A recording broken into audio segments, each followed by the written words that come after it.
Every season is a new opportunity for every NFL team, and on Christmas Day, Johnny Newton and Jacory Croskey-Merritt gave us the gift, just a little bit more juice towards believing next year could be different.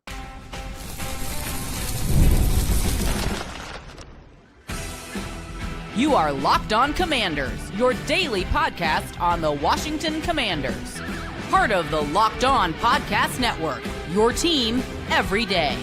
This is Locked On Commanders, part of the Locked On Podcast Network, the #1 sports podcast network in the world. I'm David Harrison, your guy on the ground, credential member of the media, covering the Washington Commanders for WUSA 9, also writing for Commanders on SI. And of course, I'm here with you 5 days a week. Coming up on today's episode, young guys are showing us at the end of the season that they could be players to watch in 2026. And there are a few key points in today's game that made things go just a little bit different. But first, every season is a new opportunity for every NFL team. And guys like Johnny Newton and Jacory Croskey-Merritt showing some flashes on Christmas Day to give us this little gift of just a little bit more juice towards believing next year could be different. All of that coming up on today's episode of Locked On Commanders, a proud part of the Locked On Podcast Network, your team every day. And it's all brought to you by FanDuel. If you want to be right in the middle of the action this season, visit FanDuel.com and place your NFL live bets all season long. Every single offseason we go through this conversation where all 32 fan bases, for the most part, start to believe this year could be the year for their favorite team. And the truth of the matter is, every single offseason, just about all 32 fan bases are correct, because every single year we see teams that were at the top go down to the bottom. We see teams from the bottom come up to the top, and we see teams that kind of sit in the middle sometimes and do all kinds of little bit of movement. So every single season is a new opportunity, but there have to be guys that are ready to take advantage of those new opportunities. And today, Christmas Day, in a 30-23 loss to the Dallas Cowboys, Washington Commanders younger players like Johnny Newton and Jacory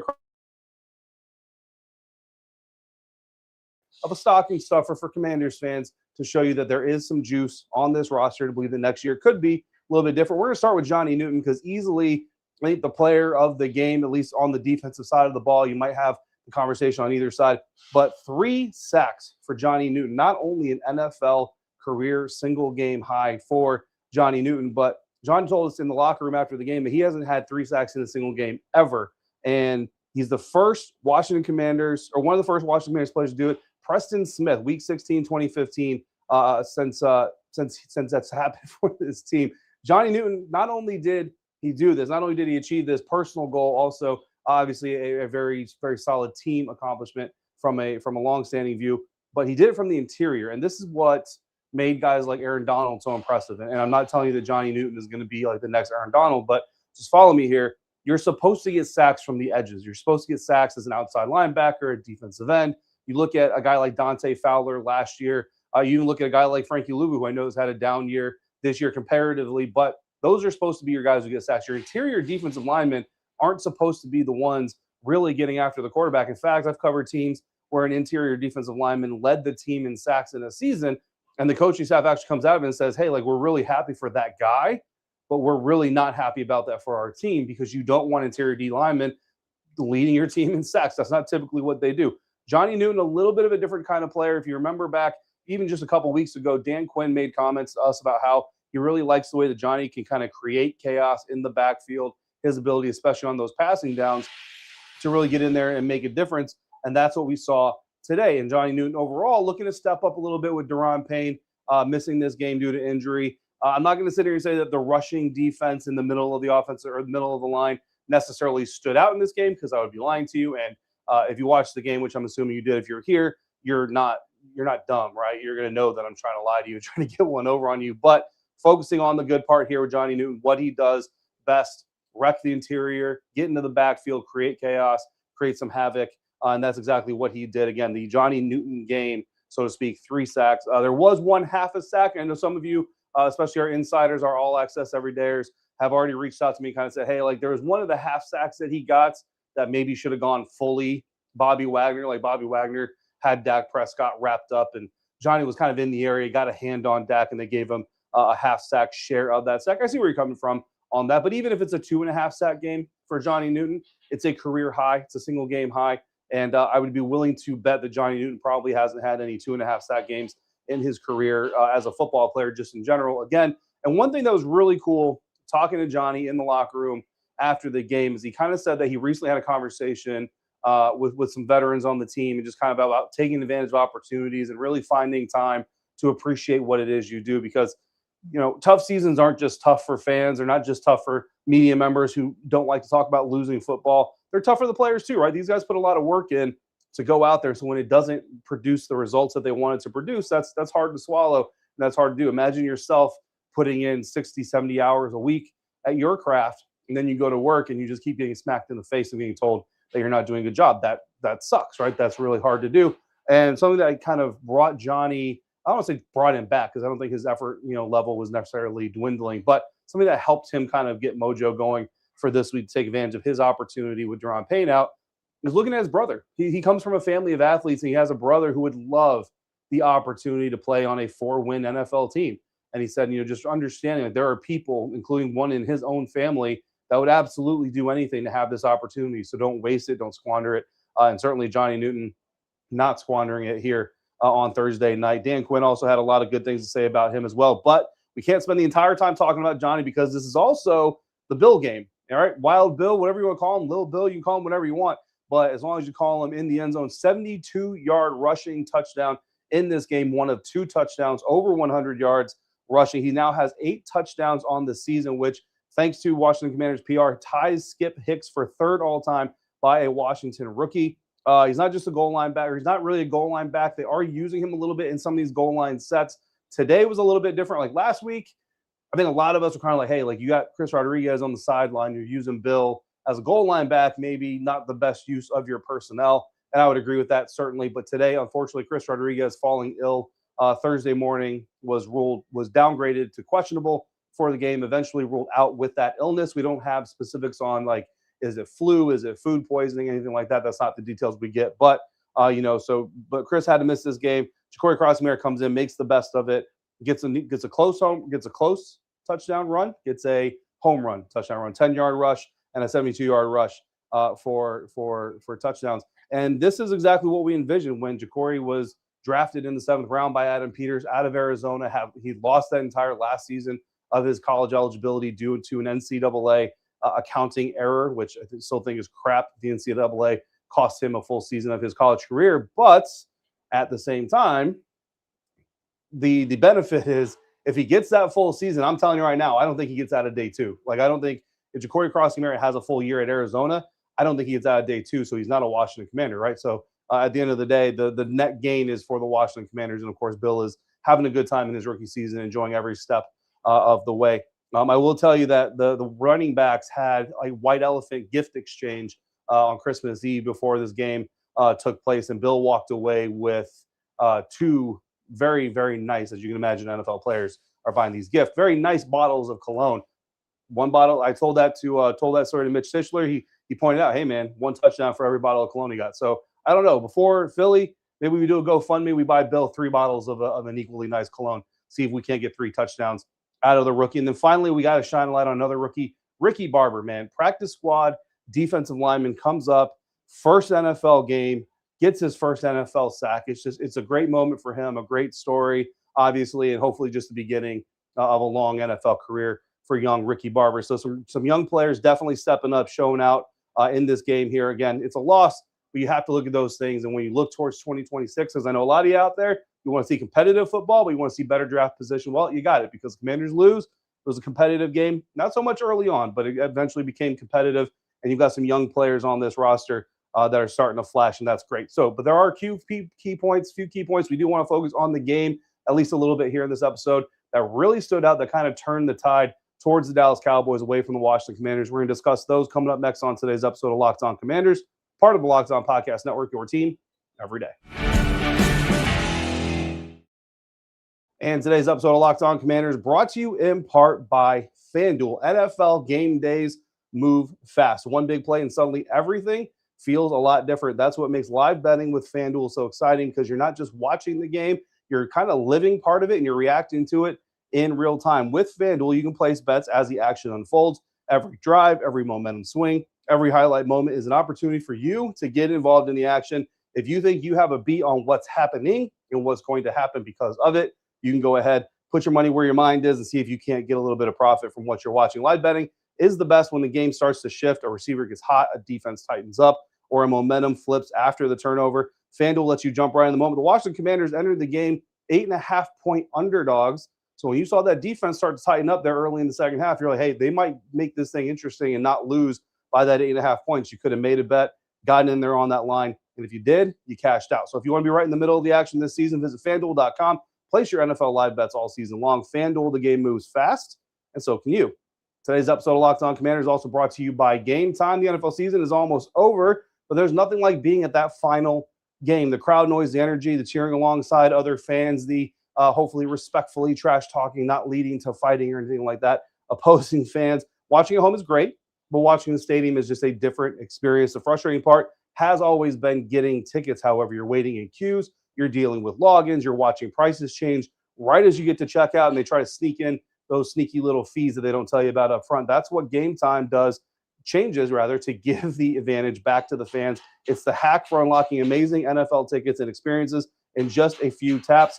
The app is incredibly intuitive. Browsing, comparing, and buying tickets will take you literally just minutes if you know what you're looking for. One of my favorite features is being able to see the view from your seats before you buy the tickets, so there are no surprises. So take the guesswork out of buying NFL tickets with Game Time.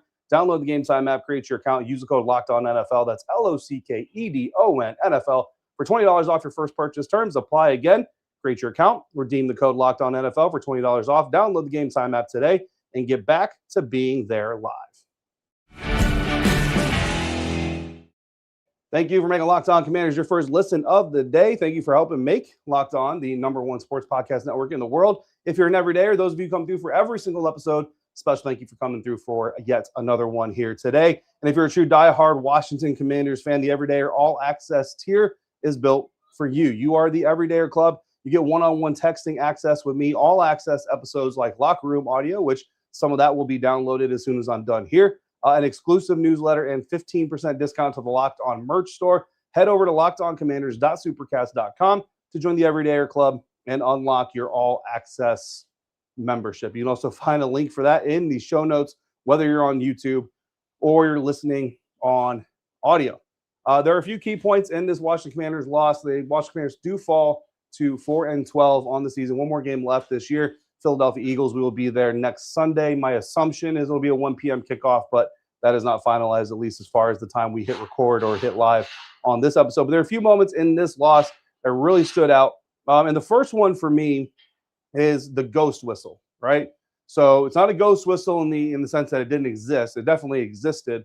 It's a ghost whistle in the sense that players were having a hard time hearing whistles on the field today, and it cost the Washington Commanders very, very dearly at one specific point in the third quarter. Frankie Luvu gets flagged for unnecessary roughness on Dak Prescott for hitting Dak Prescott late. Now, if you were watching on YouTube, you see behind me, the action was going away from the end zone. You see over my shoulder. So where we're sitting, like we're in the press box right now, so you can see kind of the angle that I'm sitting at when we watch this play.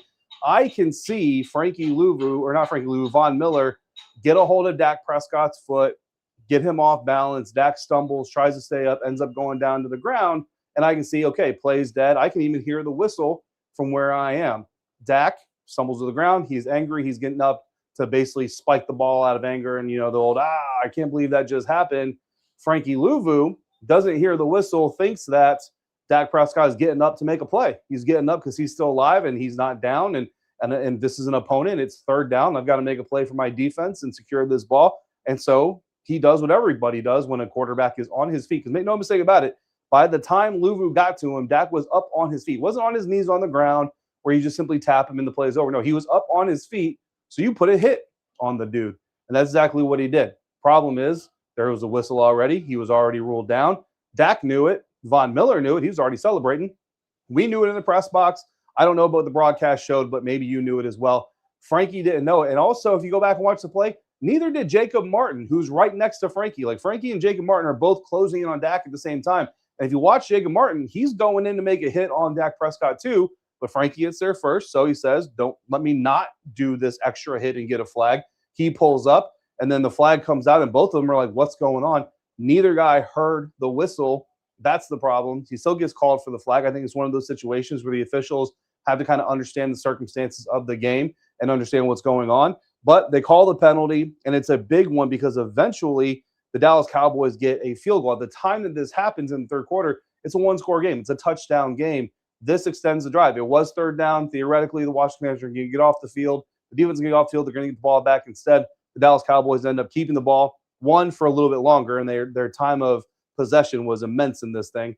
So that adds to that a little bit, and they end up getting a field goal, turning it into a two-score game. Now, with Brandon Aubrey, never say never. They might have got the field goal anyway, but at least it would have been harder from where they were at the time of that penalty if it doesn't happen. And later on in the fourth quarter, actually, there's evidence of this. Like, they're supporting. This is not just a hypothesis that I think happened. There's actually other evidence. At 11:13 remaining in the game, there's an illegal shift called on the Dallas Cowboys, and the officials try to blow this play dead before it even snaps. But Dak Prescott's doing his here we go thing. The flags are thrown. The whistles are being blown. Nobody hears it. Dak Prescott snaps the ball, hands it to his back. He runs into the line. The linemen block. The D linemen pursue. The linebackers tackle. Like, the play happens. There are a few players who are, like safeties who have a ref right behind them blowing a whistle in their ear, things like that. There's a few players who hear the whistles and don't go. But the majority of the players involved in that play go full speed, and they bring a ball carrier to the ground. Again, just more evidence that there was a problem with players hearing the whistle tonight.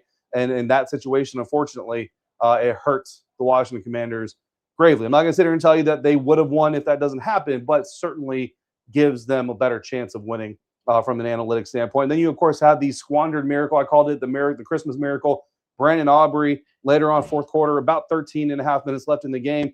Again, a one-score game. Brandon Aubrey misses a field goal, which almost never happens. Washington Commanders get the ball at their own 48-yard line.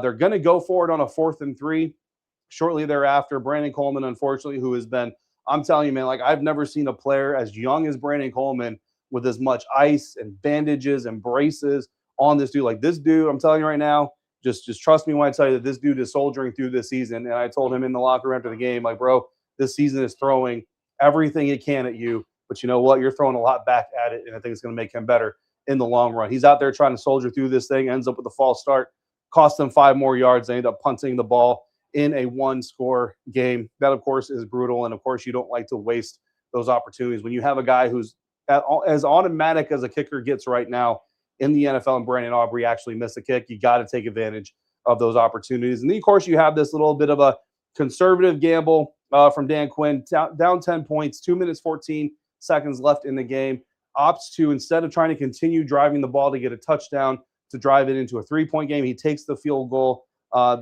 Jake Moody makes it as a 51-yarder, which for Jake Moody is really long. In fact, I was actually a little bit worried. I was like, I don't know that he can make this kick. He makes the kick, proves me wrong, tells me to shut up, makes it a one-score game again. And I think it was a very smart move. In fact, like, before Dan Quinn actually made the decision, I was kind of sitting there. John Duran, WSA9 was to my right. I was like, hey, I think they might want to take this field goal because your defense has been doing okay. Like, it's had some opportunities to stop the Dallas Cowboys, but this Dallas Cowboys offense is still this Cowboys offense, so you want as many opportunities to stop the clock as you possibly can. You take the field goal with 2:14 left in the game, you get the points, you turn into a one-score game, you got the 2-minute warning, and you've got 3 timeouts in your back pocket. So you basically have 4 opportunities to stop the clock. That's exactly what Dan Quinn does. It works. The problem is the Dallas Cowboys get 2 first downs and salt away the game anyway. So the strategy was sound. The strategy put the team in the position to try to make it happen. Unfortunately, when you're going up against the number 2 offense in the NFL, they're number 2 for a reason. That's just some of the things that are going to happen, unfortunately. We're going to wrap this up by going back to the young guys who are showing us some stuff towards the end of the season that will make them players to watch heading into 2026. Coming up next on today's episode of Locked On Commanders, part of the Locked On Podcast Network, your team every day. And today's episode of Locked On Commanders is brought to you in part by PrizePicks. The holiday season is one of the best times for sports. You've got college football bowl games.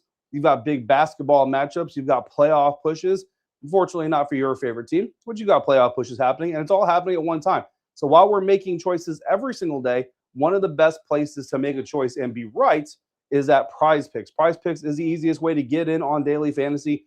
You just pick more or less on at least 2 player projections, lock in your lineup, and you're in the game. It's simple, fast, and it's available in at least 45 states, including California, Texas, Florida, Georgia, and Virginia, where I live and play PrizePicks. PrizePicks adds an extra layer of excitement to your holiday sports schedule, and the early payout feature is a great bonus. When your lineup starts strong, you may get the option to cash out early if you choose. And there's a new stacks feature that lets you choose the same player up to 3 times in one lineup. Like you can choose one quarterback and go more than on his passing yards, touchdowns, and rushing yards if you want to. So download the PrizePicks app today. Use the code LOCKEDONNFL to get $50 in lineups after you play your first $5 lineup. That's code LOCKEDONNFL to get $50 in lineups after you play your first $5 lineup. With PrizePicks, it's good to be right.